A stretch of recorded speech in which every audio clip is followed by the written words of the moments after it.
Good afternoon, and thank you all for coming. On behalf of the Fordham Environmental Law Review, the Environmental Law Advocates, and the International Law Journal, I'm delighted to introduce Mr. Pushker Kharecha and Ms. Kelly Matheson, two distinguished individuals in the field of climate change. Pushker is a climate scientist at NASA's Goddard Institute for Space Studies at Columbia University. He has written and researched extensively on the drivers behind climate change and potential solutions to the climate problem. Kelly is an international human rights attorney and an award-winning documentary filmmaker at Witness. A portion of her documentary dealing with an innovative legal approach to addressing climate change will be shown later. On behalf of Recharge US, I hope that this is the first of many such events that can continue to engage and educate all of us about the effects of climate change and ways that we can make a difference. Pushker and Kelly will both present for around 30 minutes each, and then we will have time for 30 minutes of Q&A. So make sure you're taking mental notes during the presentations. Before I turn over the microphone to Pushker, I would like to thank the environmental law advocates for providing refreshments before the panel, and everyone else who has helped in promoting this event. With that, I'll hand over the microphone to Pushker.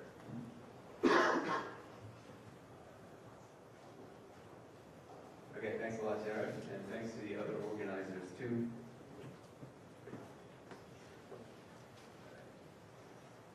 And thanks to all of you for coming, especially in light of Sandy. I hope none of you were affected too badly. And I also kind of feel bad for anyone actually named Sandy. Are there any Sandy? Okay, well, if there are, I'll try not to defile that name. So today I'll just be looking at three broad topics in the field of climate science, modeled roughly on three working groups of the UN's Intergovernmental Panel on Climate Change, the IPCC. So first of all, the underlying science. How do we know climate's changing and that humans are mostly responsible? What are the recent and likely future impacts of continuing climate change? And in other words, why should we care? What are some of the remedies to the climate crisis, and what's the required time frame to implement? So please bear in mind that I can't possibly do these justice in a talk or even in a 5-year PhD program. There have been thousands and thousands of pages in the peer-reviewed scientific literature written about each of these topics. So yeah, I will necessarily have to gloss over them. But like Jared said, as long as you take mental notes, I'll try to answer any questions you might have. So let's start with the empirical data. What do the measurements tell us? So this, starting with the global near-surface temperature change. I'm sure most of you have seen these figures. The top two show the temperature change over time since the late 1800s, and the bottom one is a map showing the spatial distribution of temperature changes over the last 30 years. And what these data together tell us is that most of the global surface temperature change over the entire industrial era has occurred in the last few decades. Does this thing have a pointer? Oh yeah. So you can see that here. In the last few decades, the slope, in other words, how steep this is, of this part of the curve is much greater than any other. So that's important, and this is all, the spatial distribution is also important in the sense that the polar regions, North and South poles, have warmed the most, and the land areas have warmed greater than the ocean. We also know that nighttime temperatures have been increasing faster than daytime temperatures. And as far as so this is all near surface temperature. As far as the free atmosphere, the lowest layer of the atmosphere on average has been warming, whereas the second lowest layer of the atmosphere, the stratosphere, has been cooling. All this is exactly what we would expect based on basic theory that goes back almost 200 years now, the theory of the greenhouse effect. Right, so another extremely important piece of evidence in terms of direct measurements of global warming, it's not often talked about, but it's probably the single most important piece of evidence with respect to causation. That is that the global average ocean basin has warmed, at least since the late 1950s all the way through to today. There's been a clearly increasing trend. This figure relates to the top 2,000 meters of the global average ocean, taken in 5-year running means. And this, along with the spatial pattern of ocean warming, which has progressed from the top, the ocean surface, downward, are very important pieces of evidence, and they allow us, along with other bits of evidence, to strongly rule out what's called natural internal variability, in other words, fluctuations like El Nino and so on. So those are some of the, that was a quick look at some of the direct measurements of global warming. So there's also multiple lines of indirect evidence. This figure is from the most recent IPCC report, which shows the net change in mass of mountain glaciers and ice caps all around the world and all the major mountain ranges.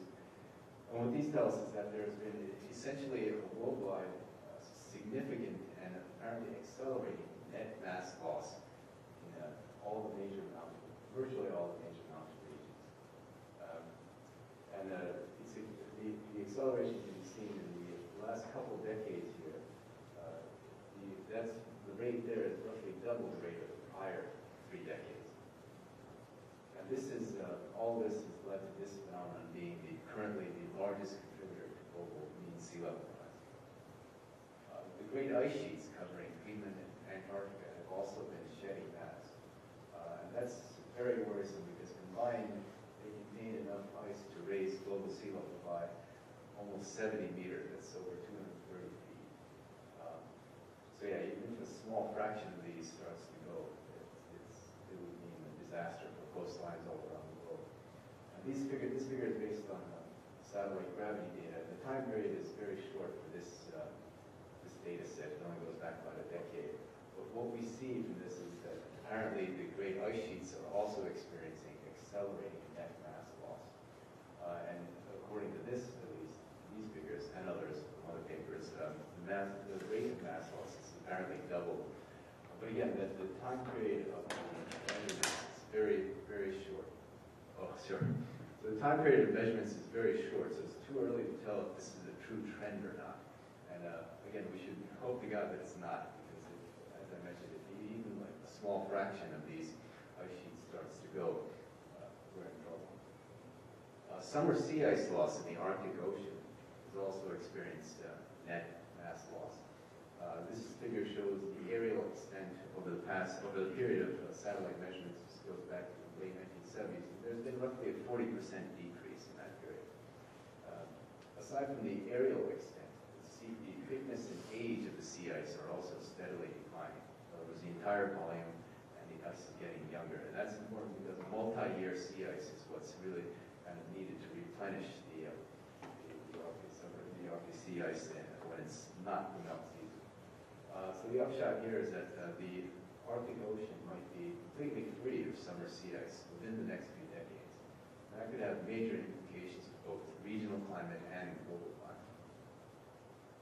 So taken together, these lines of direct and indirect evidence allow us to calculate what's arguably the single most important metric of the global climate state. That's the planetary energy imbalance, which simply means the difference between incoming radiation at Earth's surface and the outgoing radiation to space, the latter being the main mechanism by which the Earth cools itself. So this figure is taken from a recent paper of ours, and shows the manifestation of the planetary energy imbalance in the various components of the climate system. The blue bars represent how much is drawn into the ocean, and a positive energy imbalance, by the way, implies heating. So the blue bars represent ocean heat uptake, and the other bars represent the other components of the climate system where the heat has been positive, namely the air, the ground, meaning the subsurface, and ice. So yeah, what these measurements tell us, these measurement-derived numbers tell us that ocean heat uptake, again, as fully expected from basic theory, accounts for around 90% of the total planetary energy imbalance, and therefore 90% of global warming. So how do we know if this isn't caused by other factors? I've already mentioned that we know it's not from internal variability. What about other external factors besides human causes, like the sun? Well, the fact that this planetary energy imbalance has persisted and is significant even during the period of minimal solar energy output, shown here, strongly suggests, along with other lines of evidence, that the sun, changes in the sun, cannot be the main cause, the main driver of this climate change. And a useful analogy for a planetary energy imbalance concept is calorie balance for a human weight loss or weight gain. So in other words, just in the same way that excess planetary energy, in other words, the positive value here implies net heating of the system. If a person has an excess of calories, meaning they're taking in more calories than they're burning up, they will most likely gain weight, and vice versa for losing weight and for negative values of the energy imbalance. All right, so the bottom line as far as causation. Multiple lines of solid evidence, which I haven't presented here, just didn't have time for that, but they show that human activities, namely fossil fuel burning and deforestation, are responsible for essentially the entire net increase in atmospheric greenhouse gases, the most important of which, for various reasons, is carbon dioxide.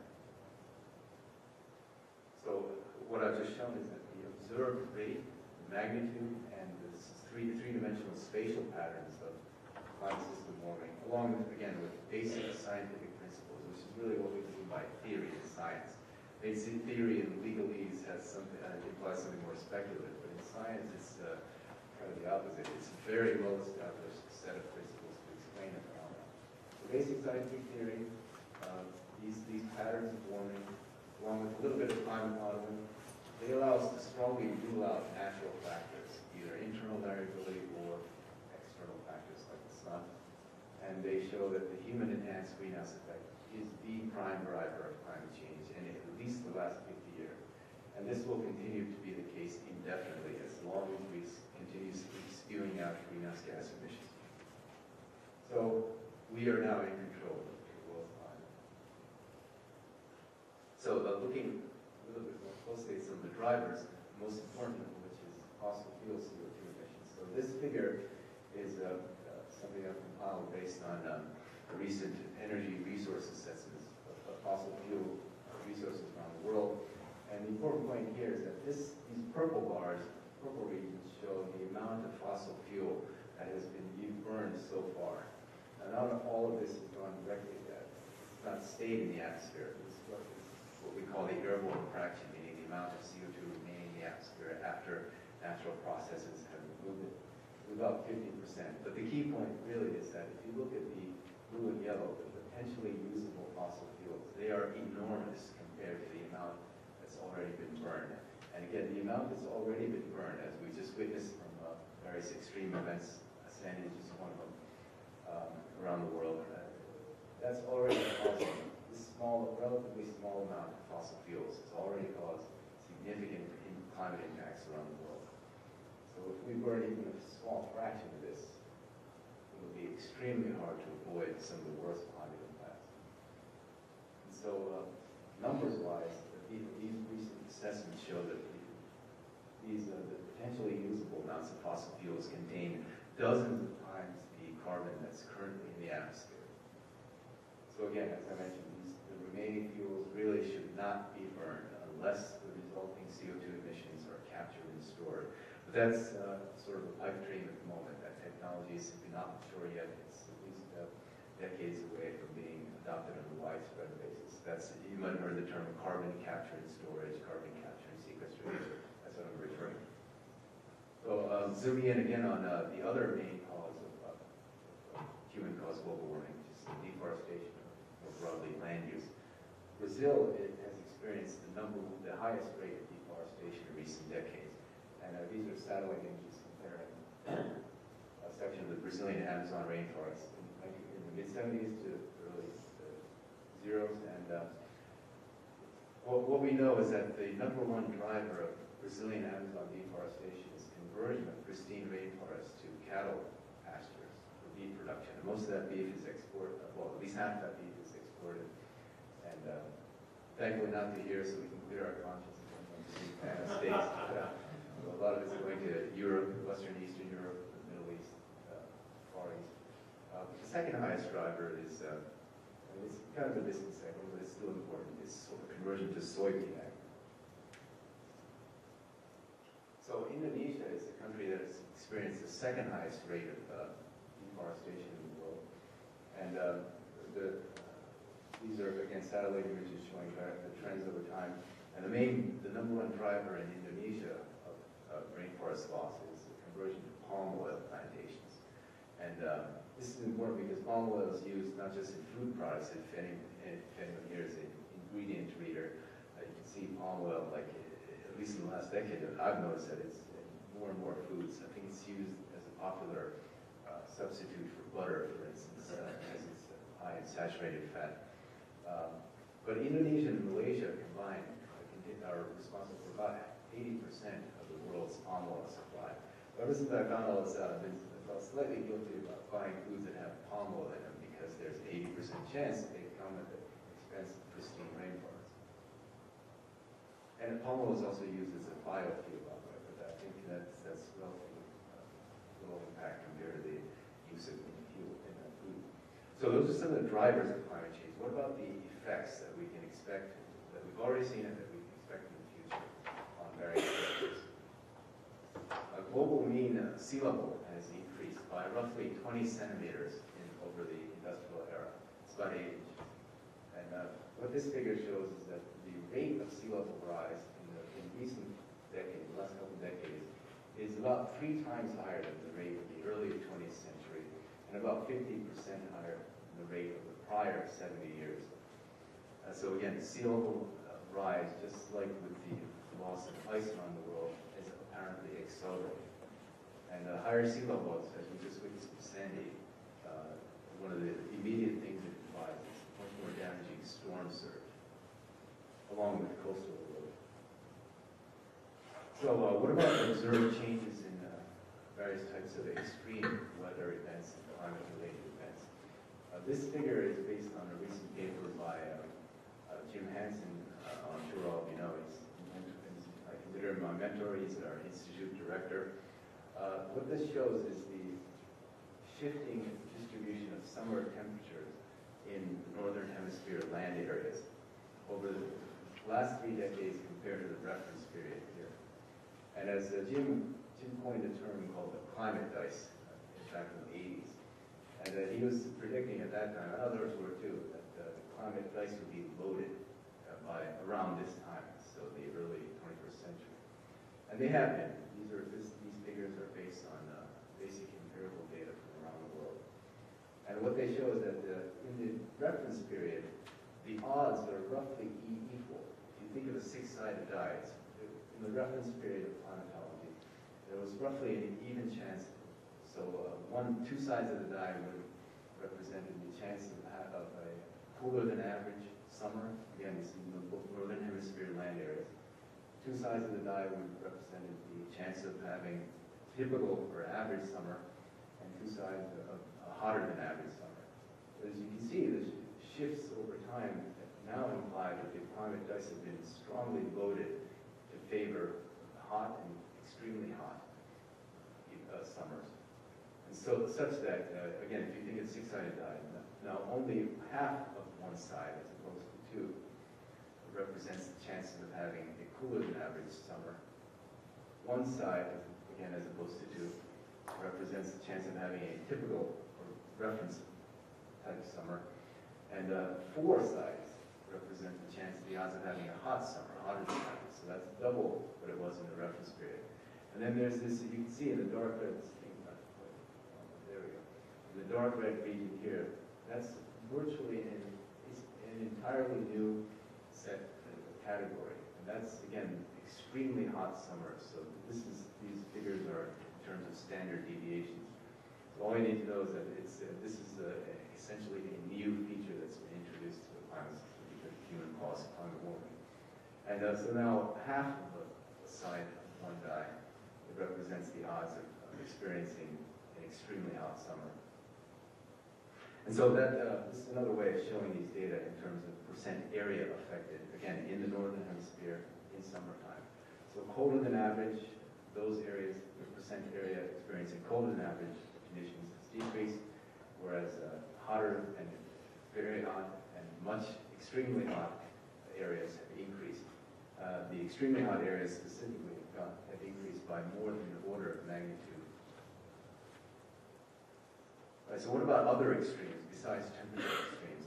These figures show data related to wildfires. The best data available are from North America, but they show very clear trends in recent decades. Specifically, there's been a clear number and the area burned in wildfires and the duration of the fire season in North American wildfires. And all of these are causally connected to increasing temperatures, among other things. But human-caused global warming is a very clear contributor to these increasing trends, this worsening of wildfires. So another type of extreme event are floods or very heavy downpours and precipitation. This map of the U.S., again based on empirical data, shows along with other data, tell us that there's been a clear increase in the severity and the number of the heaviest 1% of all downpours in the country. You can see our region here, the Northeast, has experienced the highest level, almost a 70% decrease in the amount and the frequency of very heavy precipitation. So these are the heaviest downpours we experience. All right, so hurricanes. I don't want to dwell too much just on Sandy. I mean, I know it's on everyone's mind, and it is important, and it is very likely, at least in part, probably, to be honest, a small part, but still a significant part, tied to human-caused global warming. I think it's much more useful, and I'm sure most of my colleagues would agree, excuse me, to look at the trends over time. That goes for any aspect of climate change, more or less. So these figures show trends in hurricane power and the frequency over time. And what they tell us is that here too, just like with the very heavy precip events and wildfires and other extreme events, there's been a clear increase in the severity and the number. These particular data are for North Atlantic hurricanes in the last few decades. And again, these trends also appear to be very strongly tied, at least in small part, to human-caused global warming. So bottom line, as far as observed extremes so far, around the world, for every broad category of extreme, and I like to list 5 usually: heat waves, wildfires, storms, droughts, and heavy precip events. Measurements, solid empirical data tells us that there have been increasing trends in at least some, if not all, of the key properties that I like to list for these categories of extreme events, namely the intensity, the frequency, the area affected by the extremes, and the length that the extremes last. And by the way, this is all expected to continue. So the bottom line is the projections virtually all, you might disagree on some of the details as far as when and how much, but the worsening of extremes is virtually universally agreed upon. So on the subject of projections, this is a very useful figure showing projected impacts around the world with the increasing temperature. This is from the most recent IPCC report. And so the bottom line, I don't have time to get into details, but the bottom line is that even if we look at the widely adopted and discussed target of 2 degrees Celsius above pre-industrial temperatures, which is represented by this dashed line here, that would still imply major negative impacts in the future. So in other words, everything to the left of this represents what would happen until we get to 2 degrees Celsius. So there will be significant impacts on water and food supply, coastlines, and human health. And if we go beyond 2 degrees, it's disaster. So on natural ecosystems would also not fare too well under increased global warming. This is sort of a gradient of impacts that we would expect for temperatures, similar to the figure I just showed, but for natural ecosystems. This is the temperature rise so far. And the bottom line here is that if we continue business as usual, continue recent trends in fossil fuel emissions and emissions from land use, deforestation, and as little as just 1 degree Celsius of additional warming could commit up to 30% of the world's species to extinction. These are the IPCC's words. And just a few more of this, just only a couple of degrees Celsius extra warming from today would commit over half of all species of the world to extinction. Now there's significant uncertainties in these numbers. But the bottom line is there would be a significant and extremely disruptive extinction scale events all around the world. So what can we do about all this?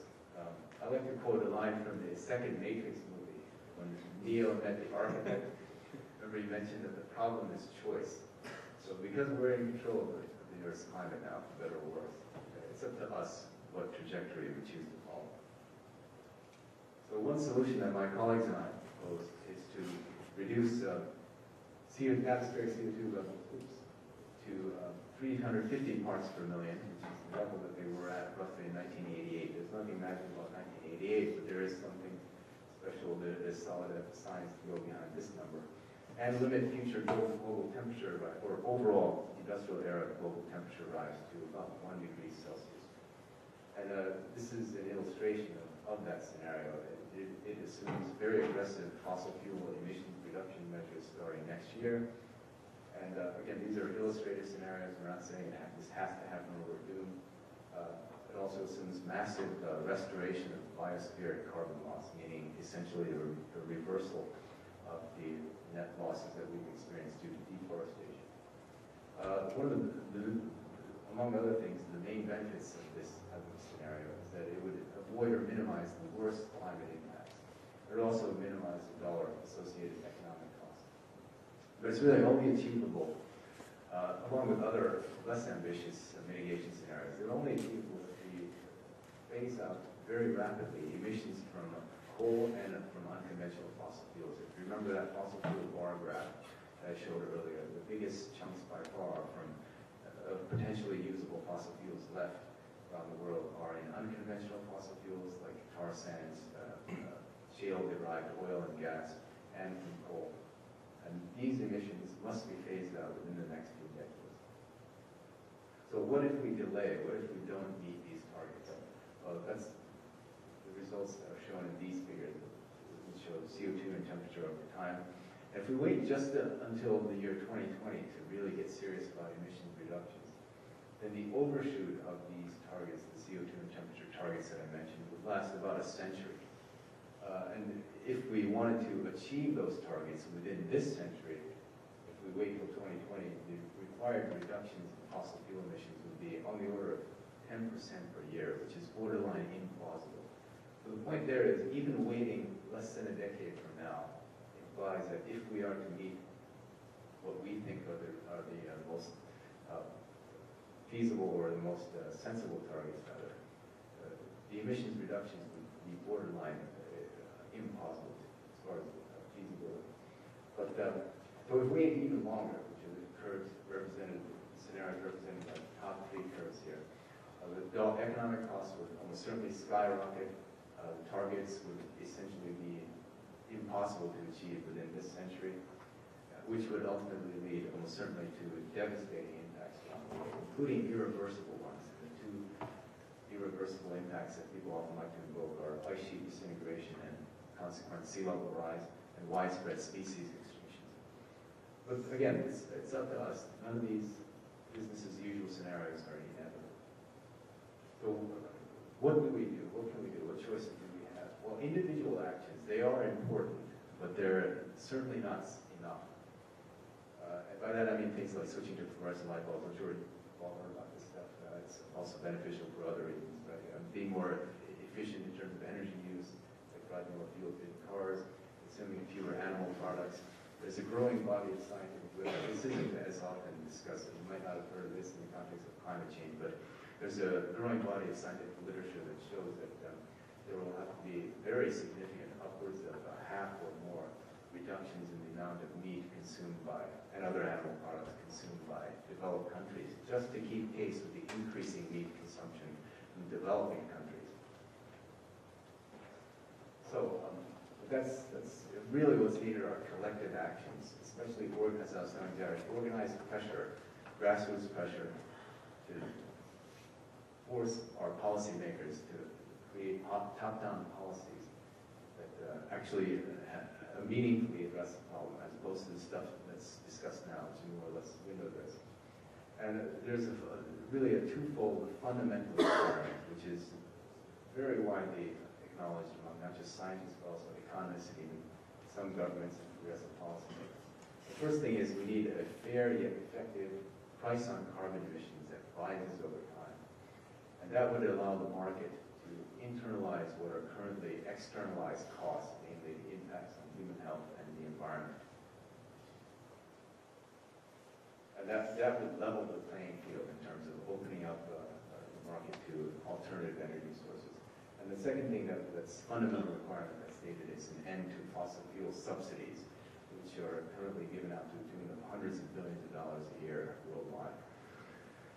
So, can we achieve all this? There is still time, there is still basis for optimism. I'm an optimist, I'm a eternal optimist, so is Jim Hansen, but we're obviously cautiously optimistic.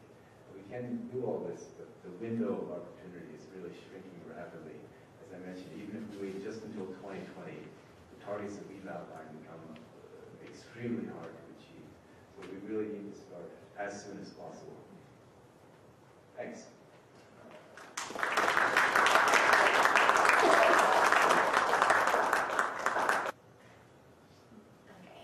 My name is Matheson. I'm 45 years old.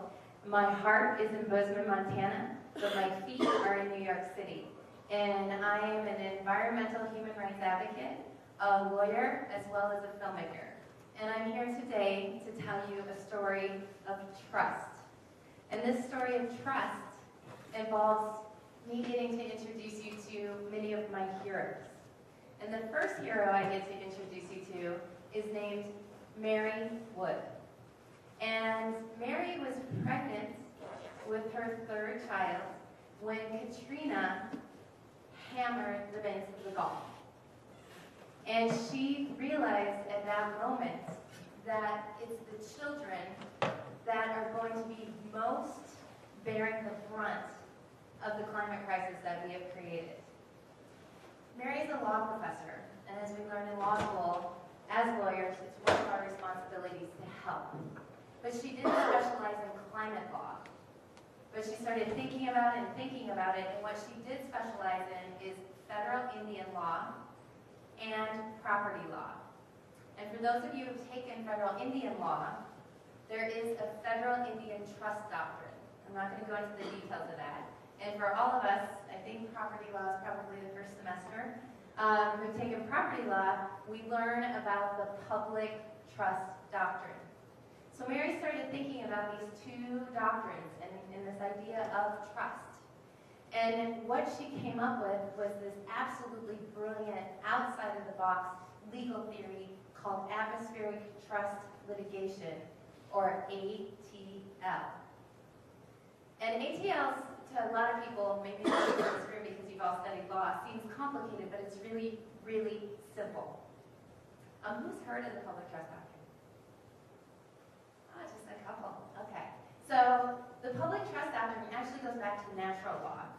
And then, true story, back in the 1590s, there was a Roman emperor, his name was Justinian, and he sent his lawyers out and said, hey, I need you guys to go out and write down the most important laws of the land.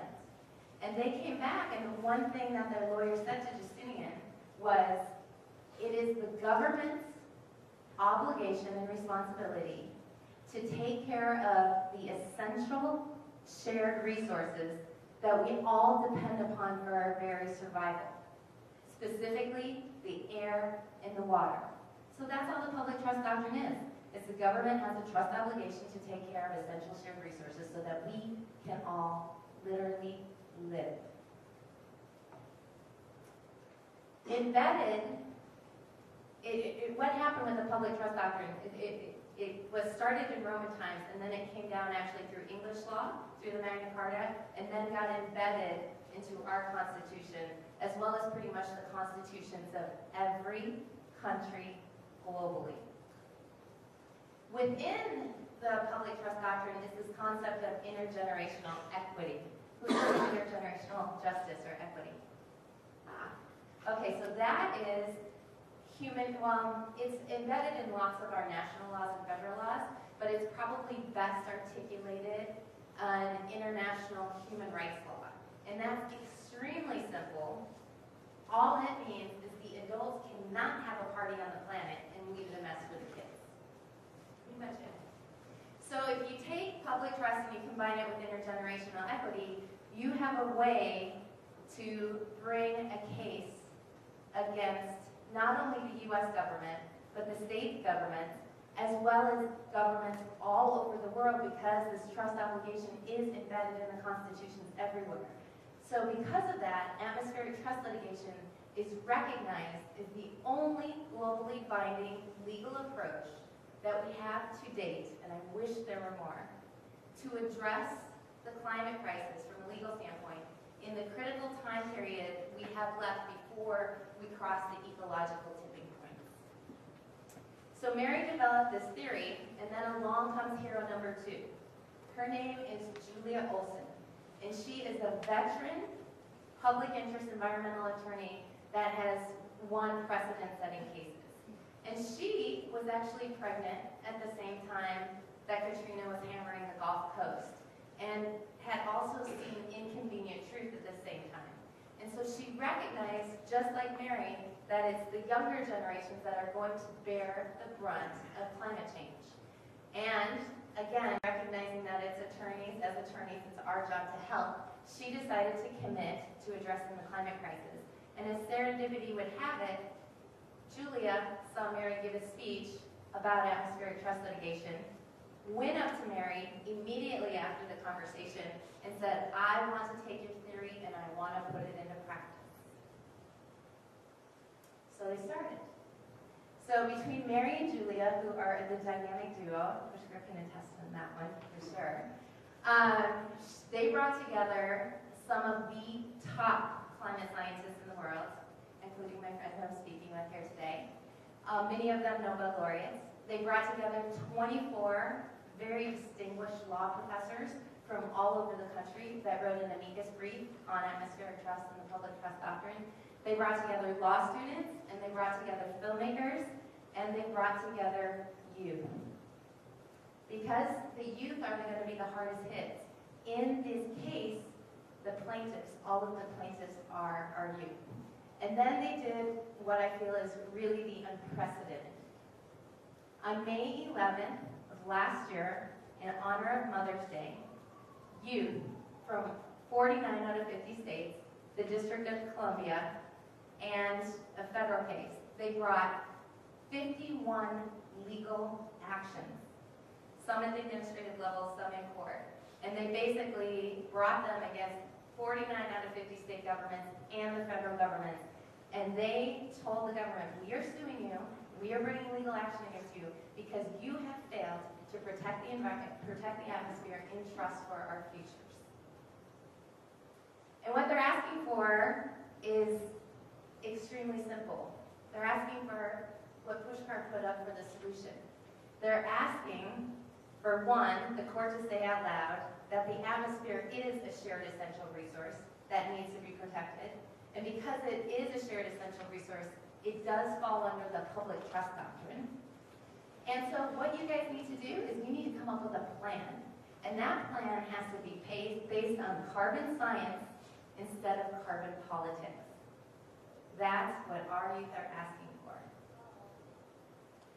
But the fun part about trust, to me, is that it is a lot more than just a lawsuit. It is a multidisciplinary campaign. It brings in the science.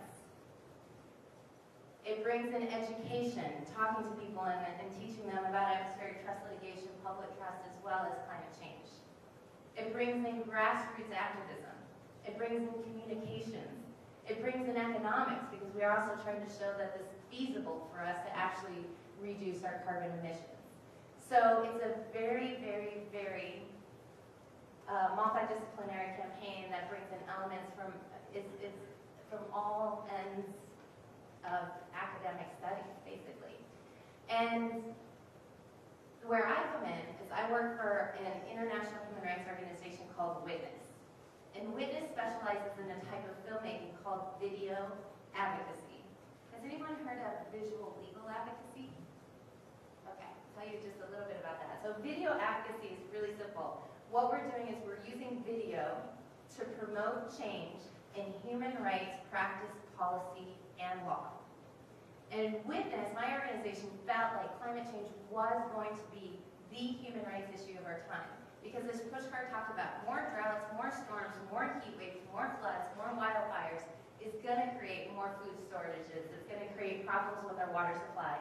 It's going to create the forced relocations that we saw with Sandy with 20,000 people being homeless. It's going to cause more disease. it's going to create more conflict. The Department of Defense is the department in the U.S. government that is most concerned about climate change because they know it's going to create more conflict, and in turn it's going to create more loss of life. So this is by far a very critical human rights issue, which I would ask all of us to be working on. So where witness comes in is sometimes, as lawyers, it's hard to convey what your lawsuit is. Sometimes as scientists, it's hard to convey what the science is all about. So what we're doing is we're doing 9 profiles of the youth plaintiffs. And for all of you who have taken, I guess it's civil procedure, is standing taught in civil procedure? I'm forgetting that. Oh, constitutional law, okay. So standing to sue, in order to sue the U.S. government, you have to be harmed.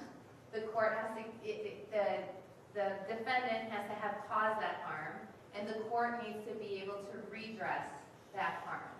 And so, for those of you who are written standing declarations before, you basically say, my name is Kelly Matheson, I'm 45 years old, I live in New York City, and this is how I'm being impacted by climate change. So the youth all had to write a standing declaration in order to bring the litigation. And then we, as the filmmakers, took that standing declaration and basically made it into a shooting script. So right now, what I'm going to introduce you to, is Nelson Canuck. He's 17 years old. He's from Kipnuk, Alaska, and he's a community leader as well as a Native Youth Olympic athlete. His film is called Trust, Alaska. It's 8 minutes long, and it's one in a series of 9. The reason why I'm showing you this one is I think it best pairs to show the science. So basically, what Pushker showed you with the graphs and all the details, we're hoping that this shows what's actually happening on the ground. So here's Nelson.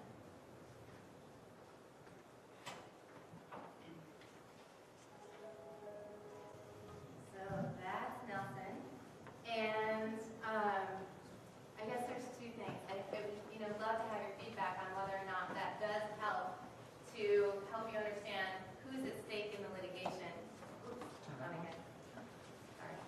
As well as, basically seeing some of the science that's happening on the ground.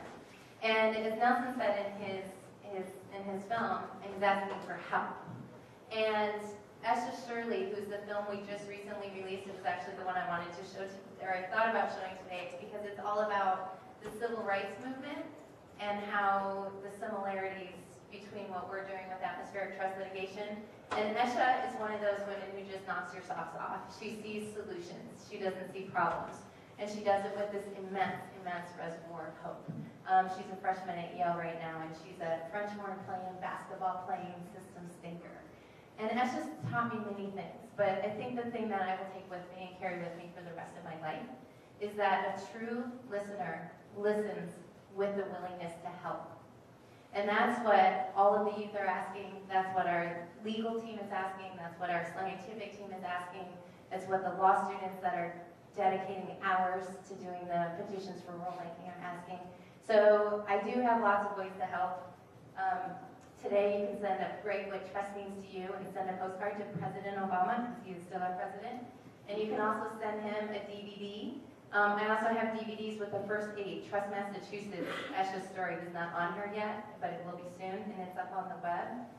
And then I just wanted to make one final comment about the link between what we're doing and the civil rights movement. Esha says in her film that it's the legislature's job to enforce the law. If there's discrimination, the legislature and the executive branch are supposed to take care of that. The courts aren't supposed to have to do that. They're like our last resort. These kids don't want to go to court. They'd rather be playing high school basketball or playing in the band or doing Native Youth Olympic athletes. But these kids are taking this case to court because they can't. Well, some of them are just voting for the first time. They can't vote, and they don't have a voice in the halls of Congress.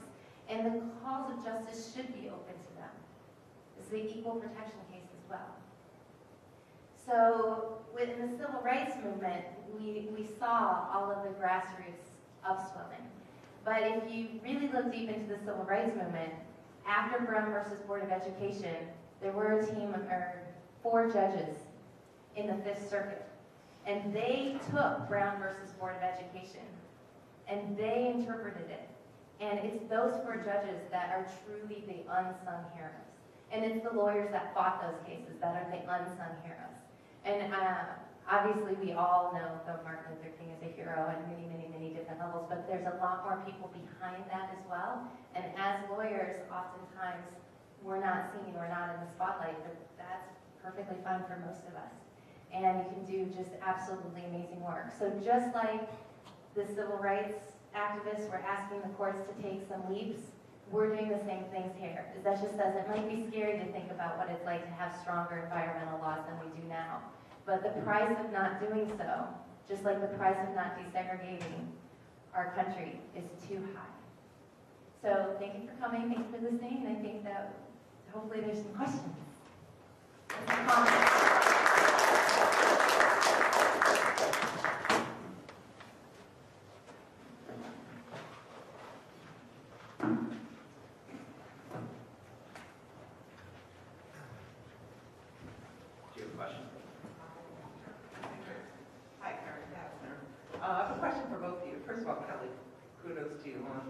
Your efforts in your film. What are the status of the different litigations? Number one, and number two, have you thought about submitting this to different film festivals as a means of getting the word out? Yeah. Is there like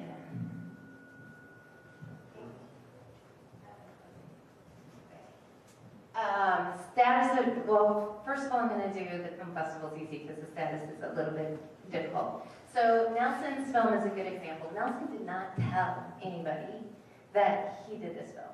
His teacher got a hold of it through the University of Alaska. She stopped her class at the boarding school Nelson went to and said to all the students, we're going to watch this film and we're going to write down how climate change is impacting us. Well, then Nelson was invited to the Public Interest Environmental Law Conference, which I was telling Jared earlier, the oldest and largest public interest environmental law conference in the world. He was one of the keynote speakers. We showed his film. But instead of talking about himself, he brought the letters from the other kids and read those letters and shared those letters with the audience. One of our other plaintiffs talks about it as kids giving hope to other kids, and that's exactly what Nelson did. Well, that film was also seen by the First Stewart Symposium. The First Stewart Symposium was a gathering of indigenous leaders, coastal indigenous leaders, and Nelson was brought to Washington, D.C. at the Smithsonian to speak and be the youngest climate witness at that symposium. Well, there he met EcoTrust, and so now he's actually going to the Indigenous Leadership Awards, and he's going to sit on a youth panel that is advising the Indigenous Leadership Council on the issues, the human rights issues, the cultural issues that are facing Indigenous youth. So that's a whole string of events. On top of it, his film is being nationally broadcast through a series called This is Indian Country, and we don't even have to submit to festivals anymore. I just got an email before that people are coming to us about festivals. The other day, today I got the email from Montana saying, will you submit? The other day, I got an email from the River Runners Film Festival in Flagstaff, Arizona, and saying, a river guide submitted your film for you, and do you mind if we show this at our festival? And it's Trust Arizona, about an 11-year-old girl named Jamie Lynn Butler. And most recently, well, 2 days ago, Nelson's film won the Audience Award at Element Film Festival in Bozeman, but we're most proud of the fact that it won the Panda Award at Wildscreen. Wildscreen is considered the most prestigious environmental and wildlife film festival in the world. It's the equivalent to us winning an Oscar. So Nelson's film actually won that award. And it's literally, I think we have screenings, we have 41 screenings set up across everywhere from Australia to Bellingham, Washington, over the course of the next 2 months. And we have DVDs, and you guys are welcome to host screenings in any way, shape, or form. Everything's open source. As far as the status of the cases go, all in different places. Massachusetts, we just filed a petition for rulemaking on the 1st. 350 kids signed that petition for rulemaking, and then they marched down to the Department of Environmental Protection in Boston, met with the DEP as well as the EPA had a conversation with their leaders, handed over the petition signed by the 350 kids, handed over the film that was released on the same day, and are taking that tact in Massachusetts. Massachusetts is actually committed to lowering greenhouse gases on paper, but they haven't done so in practice. So that's what these kids are pushing them to do. The federal case was actually dismissed in May by our judge, Judge Wilkins, but we filed a motion for reconsideration because of clear legal error and manifest injustice, two of the standards. And so we're waiting to hear back from him right now. It's a really, really, really solid brief that the arguments put together. And I can go into the details of the law later. I won't now, but I can tell you all about that if you want to know. And then all of the state cases are at different places, but so far we've won in Texas, and New Mexico. So in Texas, the judge said the atmosphere is a shared resource. It is protected by Texas's Constitution, and the judiciary has power to make sure that it is protected. So a lot more details behind that, but I'll leave it at that. Is Sarah Palin involved in the climate change movement in Alaska? I don't think so. No idea. If she is, she's probably on the wrong side. Yeah. For Mr. Kharecha, excuse me for butchering your name if I did. You mentioned biospheric carbon restoration, and I wondered if, I don't really know what that is. I was wondering if you could talk a little bit about what that actually involves and what levels would have to be achieved to make any meaningful difference. Yeah, so what I mean by that is basically efforts towards massive reforestation. So in other words, reversing the trends in deforestation that I talked about. And that's happening, that has happened mainly in the tropics. So the reforestation is one part of it. Agricultural improvements are another big part of it. So it's basically biospheric carbon restoration. What that means is improvements to land use practices, such that, again, deforestation is ended and is in fact reversed, such that there's massive reforestation, and the soil on farmlands is managed such that it maximizes carbon preservation in the soil. So, for instance, things like the low or minimum, or what's called conservation tillage, where you don't plow through the soil each year and so on to plant seeds, things like that. So yeah, various improvements to land use practices. And has this been done in the tropics, you said, with government cooperation, or is this something private companies have been doing, or how does that happen? Yeah, I'm not sure about private, but yeah, there's various policies around the world, like the Brazilian government, for instance, is trying to crack down on deforestation, but they're not having that much success, because partly because there's very, very powerful multinational corporations, often, but at the very least, large-scale industrial agricultural interests who are in there converting huge, thousands and thousands of square kilometers every year to cattle pasture. So yeah, the governments around the world have tried, and there have been some successful policies, even grassroots efforts have tried, and they've been successful. So yeah, there's various examples of successful reforestation, what I'm calling biospheric carbon restoration around the world. But yeah, it's really, so far it's been dropped in the bucket, but it's step in the right direction, but yeah, we need much more. So for instance, I didn't give the numbers, but to date there has been just under 100 billion tons of carbon that's been lost from land use practices. In other words, due to mainly to deforestation, there's been 100 gigatons of carbon that used to be locked up in ecosystems, much of which is now in the atmosphere. So we need to reverse that, and we also need to improve, again, agricultural practices. And part of that, like I said, that's where personal choices can make some impact. As I mentioned, one thing that's not often talked about is dietary choices. And I don't want to harp on this, I am biased. I've been a lifelong vegetarian, but I mean, people, like there's a UN report that came out, real quick, I'll talk about the UN report that came out in Waves a couple years ago, a couple summers ago. And it was all about analyzing global patterns of production and consumption. And one of the conclusions they reached was it made misinterpreted headlines around the world. And one of their conclusions was that, even in light of improvements that are projected for agricultural practices around the world to improve efficiency, so for instance, yield intensity of agriculture around the world, even barring all that,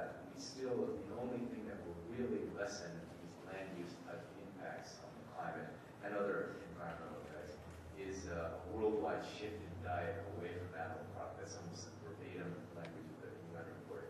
And that was misinterpreted to say, well, the UN urges everyone to go vegetarian. It's not quite true. I mean, yeah, it would help, but the point is, like, however much we can do, however much is possible. So for people like Nelson in Alaska, obviously they can't cut out animal products, right? They rely on it.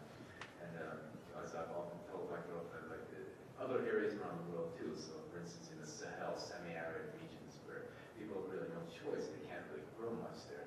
So yeah, but wherever it is possible, people can make personal choices that would help improve land use and increase biospheric carbon.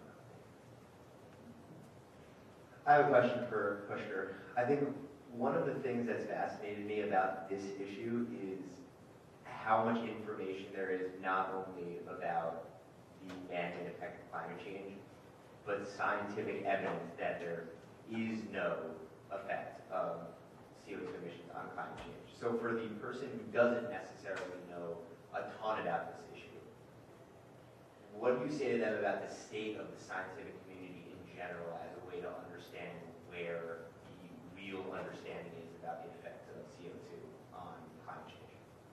Well, the roots of that really go back to, well over 100 years of scientific analysis. You know, the idea that greenhouse gases affect the climate, and the idea specifically that human-caused CO2 emissions affect climate. That goes back to at least the mid-1800s. And so yeah, that consensus has built very slowly. But this is one thing people often don't understand. Lately. I'm sure all of you do, but people who, for instance, are confused by all the amount of information and oftentimes misinformation and disinformation that comes out, unfortunately, in the media, oftentimes fueled by very powerful vested interests in the fossil fuel lobby. But yeah, so people get confused. For instance, they think, well, you know, there's actually significant debate, isn't there, in the scientific community? Or, well, we don't really know the science that well. But none of those is true at all. There's extremely little debate on the core issues that what I talk about again was just really the tip of the iceberg. That's just the core issues on which there is very, very widespread consensus. And that consensus, this is my point, that consensus has built up over time, over many, many decades of research by thousands and thousands of scientists from around the world. So it's certainly not a bias or it's not a popularity contest. But one measure of how widespread the consensus is official, like sort of, scientific polling. So there was a paper published a few years ago in one of the top scientific journals that showed a number I'm sure many of you have heard, which is that 97 to 98% of actively publishing climate scientists are all in agreement on the dominance of human activities and the dominance of CO2 in particular. So yeah, that's what I know. Published research shows very clearly that it's virtually unanimous among credible climate scientists. So courtroom 117 is where this case happens in U.S. District Court. And we have declarations from 13 of the top climate scientists. The science is not being questioned in that courtroom.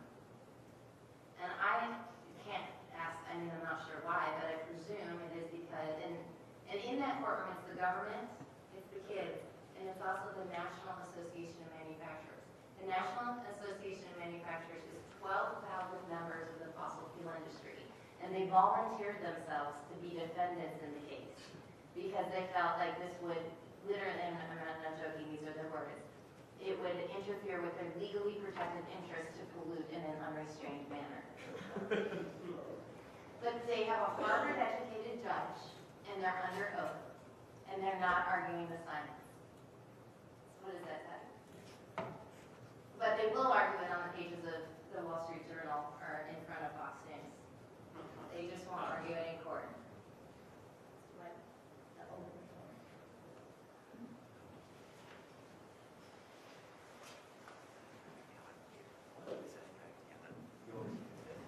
Hi, thanks you both for coming. I have a question for Dr. Kharecha. Just two things. The first, as regards the few scientists who don't agree with this, who there's dispute apparently. What are they doing, and where do they get their educations if they're disputing, 99%, overwhelming evidence, etc. And two, I have a lot of libertarian friends, and well, some of them say, climate change is a myth, but even if it isn't a myth and it is happening, we're going to develop technology that'll fix everything. How is that, what was your response to that other than that's sort of like hoping, maybe aliens will come and fix our environment, you know what I mean? Like, if you could just address those two things, so I got something to say to them, that'd be great. Thank you. Aliens cause the warming. Yeah. No. Well, there's a different set of problems at that point, I guess. Well, the first point, those I don't know what their motivations are, but there are, it's clear that they have a variety of motivations according to their statements and according to their published research and in some cases published op-eds, right? And I'm talking about the scientists who are active deniers. And believe it or not, their credentials are oftentimes very solid. Like, for instance, one famous one, there's a couple of famous ones right here in the Northeast. One is Richard Linson. He's a professor at MIT, at atmospheric science. He's an actively publishing climate scientist. His work is crap, but he does publish. But another one's at Princeton. He's a physicist. He's not necessarily an active publisher in science, but in climate science. But so they have solid credentials. It's not necessarily kind of credentials, but really, I don't know what their motivations are, to be honest. Like, we can't get into their heads. All we can go by is what they've either written, said, or op-eds and so on. And apparently, some of them they are the modern-day Galileo, Copernicus, where the scientific establishment's all wrong, and we're the only ones that have key insights. So in my view, it's a clear form of just extreme hubris, right?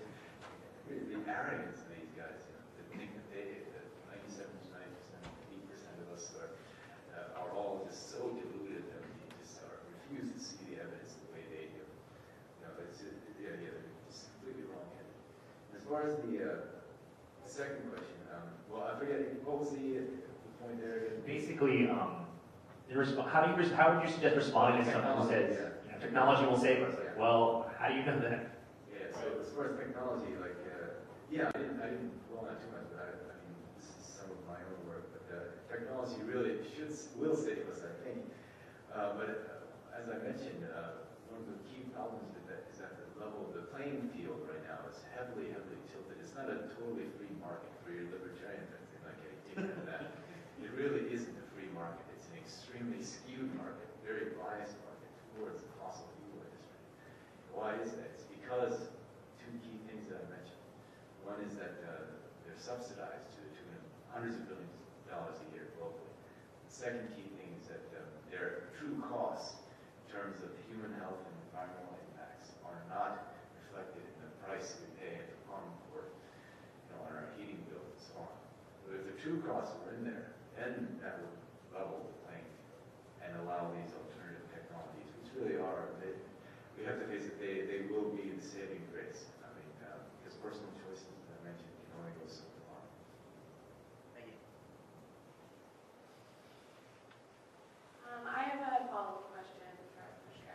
I know you spoke about the scarcity of resources, and since fresh water is already a resource that is very scarce for a lot of people, I was wondering if you could talk about how climate change will continue to reduce freshwater stores, and whether you think that there are any, or that the symptom management strategies, if you will, other than reducing our emissions, if they're effective for preserving or creating more fresh water. Okay, well, on the second one, I'm not sure if we can really create more or preserve it with your kind of implying, we will have to, so one other key aspect of climate science that I didn't really talk about was adaptation. So we will have to adapt at least to some shortages in water, possibly food. But as far as the impacts on water supply, so one of the things we know, again, from solid empirical observation is that already dry areas around the world have gotten drier, right? And going to be one of the reasons that it's tied to circulation in the atmosphere. But so there's already pressure, there's water shortages in already water-stressed areas, right? That's increased over time. One of the other big problems in terms of water supply is one thing I did cover, which is mountain glaciers and farmers, for instance, in the Himalayan region in both India and China, rely on meltwater from the seasonal melting of mountain glaciers. And if these things start, if this accelerating trend of mountain glacier ice loss continues, then a major source of fresh water will be essentially wiped out. Or at the very least, the seasonality will change, so it will be extremely disruptive to the freshwater supply of people in these regions. And we're not talking about this, victims, right? It is hundreds of millions of people will be affected. But yeah, the strategy that I mentioned, just reducing CO2 emissions, especially from fossil fuel use, also land use, is really there's no way around that. Geoengineering, for instance, things like that's only a band-aid solution. And it would do nothing, for instance, to reduce the disruptions to fresh water supply. In fact, it could worsen it because I didn't need to get into that. I'll talk about that later. But yeah. Do either of you see any signs of hope in our kind of political system? Seems like we just went through an excruciatingly long campaign. I don't remember either candidate even bringing it up. It almost seems like, compared to like 2000, where it was, really like a prominent issue, it seems like it's not even debated anymore.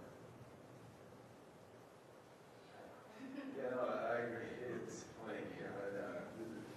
This and any other things that I expressed that are opinion related are just my own personal opinions. I was representing NASA or Columbia, but it was disappointing. And the records of both candidates are not that, weren't that impressive to begin with, honestly. The rhetoric is one thing I always go by, record. But yeah, so our president's tried. He's implemented some tough measures. I think supporting EPA and so on in terms of the emissions from tailboats. But really, anything that comes out of our Congress, especially, and it's signed by any president, is a very, very. It's a sort of a minimal sort of way of addressing things. It's not really meaningful because, as I mentioned, the key thing that there is no way around it. We have to have the price of fossil fuels reflect the externalities. We have to internalize those external costs to human health and the environment. And until that key piece of the puzzle is in place, much of the rest, unfortunately, will just be window dressing. But with that said, I think, again, there is a basis for optimism. For instance, as I was mentioning beforehand, there's a growing climate advocacy movement. So they might make some difference. I think there's a huge base for optimism, and this might be naive, or it just might be that there has to be.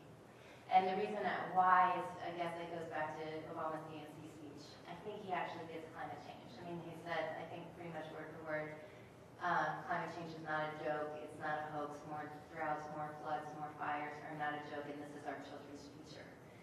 We've hand-delivered these videos in the Oval Office, at least the first 5.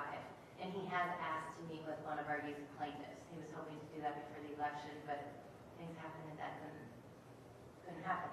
Hopefully that will happen, and one of our youth plaintiffs will go there and actually talk to him about this.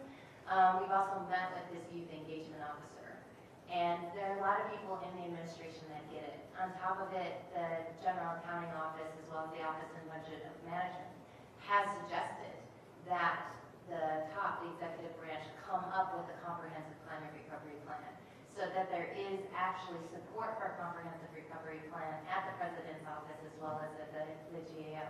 So I'm really, really super hopeful because of that. And then on top of it, from our campaign standpoint, we not only have a litigation strategy, but we have a strategy to pursue an executive order, as well as an administrative law strategy under the National Environmental Policy Act.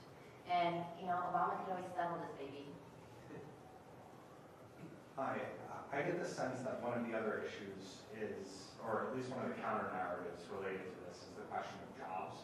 And I get the sense that the fossil fuel industry is able to use that to, put out a myth that a lot of jobs will disappear. Is it a myth? Is that a real concern? And how, from a public relations perspective, have you handled that concern? Yeah, that's a good point. Yeah, the fossil fuel industry has done a masterful job of convincing people that, these two issues are forever mutually exclusive. I was doing something about human-caused global warming and maintaining economic growth. But yeah, it's complete falsehood. That's a complete misperception. And the reason is because they often don't want to, or they don't know about the fact that alternative energy sources will also create enormous numbers of jobs. Right? We need entirely new energy infrastructure, for instance, and that who's going to build that? People who were newly employed in that industry. So yeah, the so-called green economy, that piece of the rhetoric by our elected leaders, that's another basic optimism. But again, the record is somewhat different. But yeah. So I think it's a false dichotomy, and there's definitely job growth possible. That said, we have to be honest. Yes, there probably will be disruptions in terms of job losses within the fossil fuel industry. But there's no reason that a lot of them can't be retrained, for instance, to support energy infrastructure in the new terms. Any other questions? All right, well, Pushker and Kelly, I really appreciate it on behalf of everyone. This was a great panel, very interesting, and thank you again.